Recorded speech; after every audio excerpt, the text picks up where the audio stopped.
What's up guys, this is James with the Foodie Academy. Today we're going to be making a gluten-free bulgogi, which is a Korean style marinated beef. It's going to be a two-step process because you do need to let your meat marinate. So we're going to be making the marinade first today. You're going to be using sesame oil, kiwis, ginger, onions, Korean pear or Asian pear, whatever you can get your hands on. If you can't get either of those, you can also get American pears, any pear you want, okay? Sprite, garlic, light brown sugar, and corn syrup. I did prep some of the vegetables. I prepped and peeled the pear, ginger, and kiwi. So while we're putting kiwi in the marinade, there's an enzyme in kiwi called actinidin, which actually helps break down and tenderize meat. So that's why we're putting that in our marinade today. So this is just a ginger. Put a rough chop on.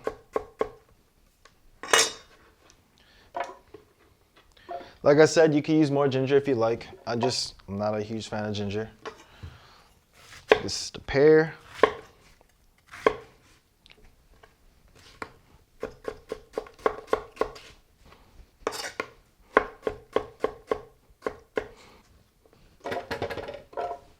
I'm not gonna actually use both the kiwis because if you use too much, it'll actually like melt your meat. So I'm gonna use 1.5.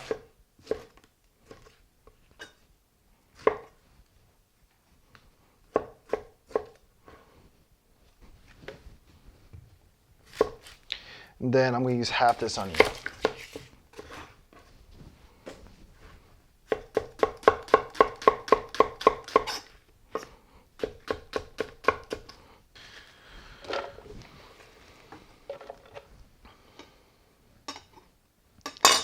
And now we'll move on to the wet and dry ingredients. Okay, so now let's move on to the wet and dry ingredients. So I lied. I'm not going to use 7 cloves of garlic. I am going to use 9 cloves of garlic just because I like garlic. That is going in. We're going to put 3 tablespoons of light brown sugar. And those are 3 heaping spoons. We're going to put the 3/4 cup of gluten-free soy sauce.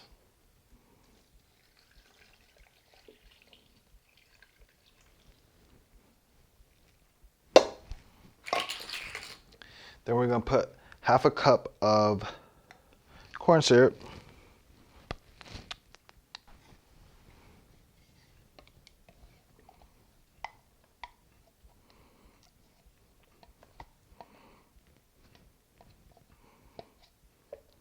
Two tablespoons of sesame oil. 2 cups of Sprite.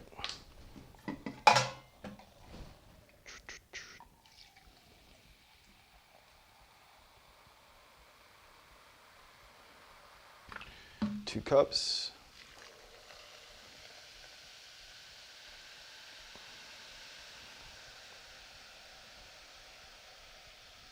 And also, depending on how salty you want your sauce, you can also add more soy. I actually might end up adding more soy to this. It all depends on how sweet your fruit are. So now we're gonna blend. I started from the lowest setting, made my way up to the highest setting, left it there about 45 seconds. I tasted the sauce. I wish it was a little bit more sweeter. Apparently, I guess the fruit was just not as sweet as I thought they were. So I'm gonna add 2 more tablespoons of brown sugar. This is totally up to you. It's your preference. It will get sweeter as you cook the meat just because it's reducing. But I know for a fact that this isn't right where I want it to be at the moment. So I'm gonna add 2 more tablespoons of brown sugar.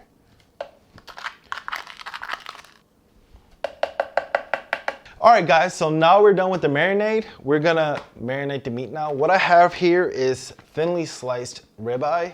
You can find this at your local butcher. You could probably ask them to do it. It's probably gonna be a little bit more pricier if you go that way, but if you can find yourself a Korean market or Asian market, they probably have thinly sliced sirloin or ribeye. Ribeye preferably, that's what bulgogi is. So I would try to get that if possible, okay? I'm just gonna, you don't wanna just put it in like slabs, you wanna actually like break it up, okay? Because if you don't do this, the marinade won't get in between all the meat. And then you'll have some meat that's well marinated and some meat that is not, which is not very good. And you wanna put enough marinade to cover everything well. You don't want it to just be enough where everything is just kind of like mixed up, and you want it to be well immersed in the liquid, okay? And so now, the time we've all been waiting for, we're gonna pour the marinade over the meat. Like I said, you want this swimming in it. You don't want just enough marinade in there. You want to make sure you have enough marinade in there. If you eat a lot, this might serve 2 people. But normal appetite, this will be enough for 2 people, for sure. Okay, even that. Yep. And so now this is pretty much where you want to be at. All right, guys, so now everything is set to go. I'm just gonna wrap this up, throw this in the refrigerator, let everything get happy, married with each other, and then tomorrow we will cook this up.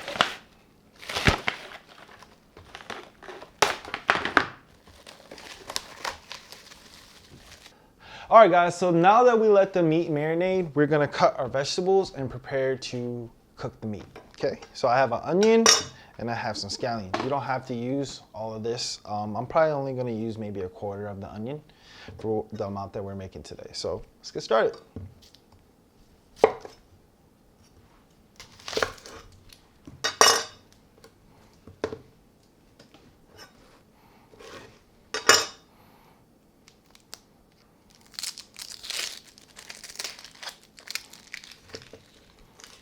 Try not to use any onion that has any of the skin left on it.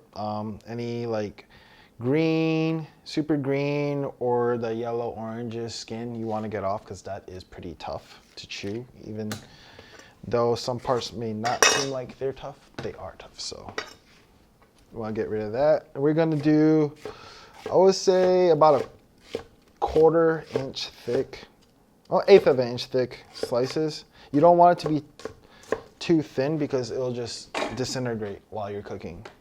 So you want it to keep its shape, and you want it to not just become like caramelized onion. And with the scallion, do 2 stalks. Again, you want to get rid of any of this not so good looking stuff. All the dirt, any of the damaged layers towards the bottom. And what we're gonna do with the scallions is we're gonna cut the ends. Then we're gonna come in horizontally on the scallions all the way down. We're gonna cut these into about 2 inch. And now we can start cooking the meat. All right, guys, so now we're gonna cook the meat. I have an induction cooker. You don't have to use an induction cooker.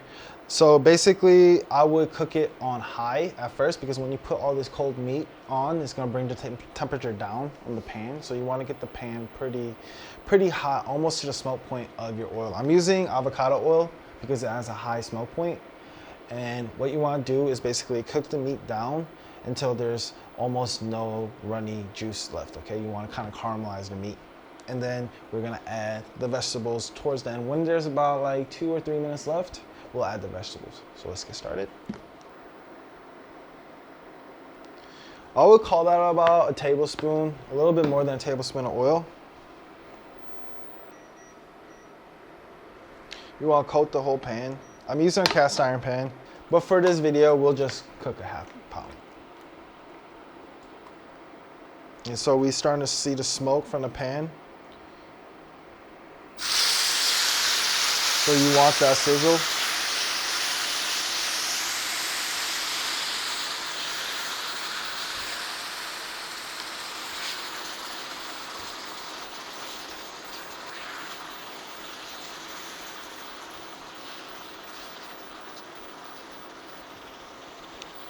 Like I said, even with the induction cooker, it dropped the temperature on this pan super low. So now it's gonna start kind of boiling the meat, but as long as you have it really high, you shouldn't have that problem.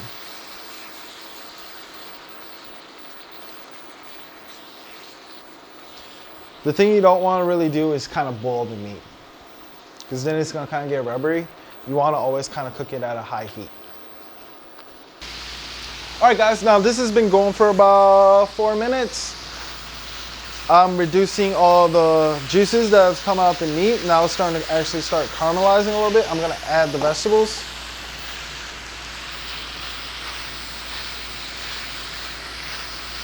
And you can add as much or as little vegetables as you like. I like to add quite a bit of vegetables just because the onions are sweet. I just like the flavor that the scallion and the onion bring to the dish. And we're getting right where we want to go. See, as you can tell, all the juices are gone. Now it's starting to caramelize.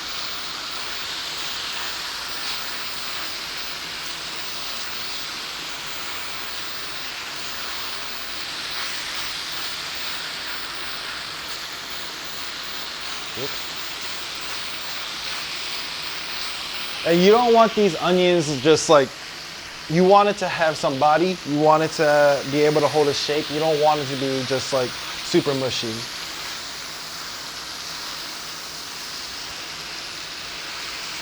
It's aesthetics, but that's what we're going for. We're trying to make things you would get at a restaurant, at home, right? So you don't want it to, I know ugly delicious is a thing, but we're trying to make things look pretty, so that's why we're going for color. And you want that texture as well.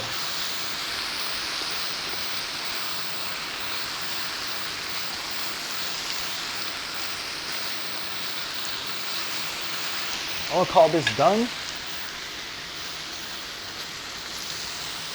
Whenever you plate dishes, height is always gonna make it look nicer. So we're gonna try to stack this up on the dish. And there you go. Bulgogi, gluten-free bulgogi. And there you have it, gluten-free bulgogi. And we'll catch you on the next one.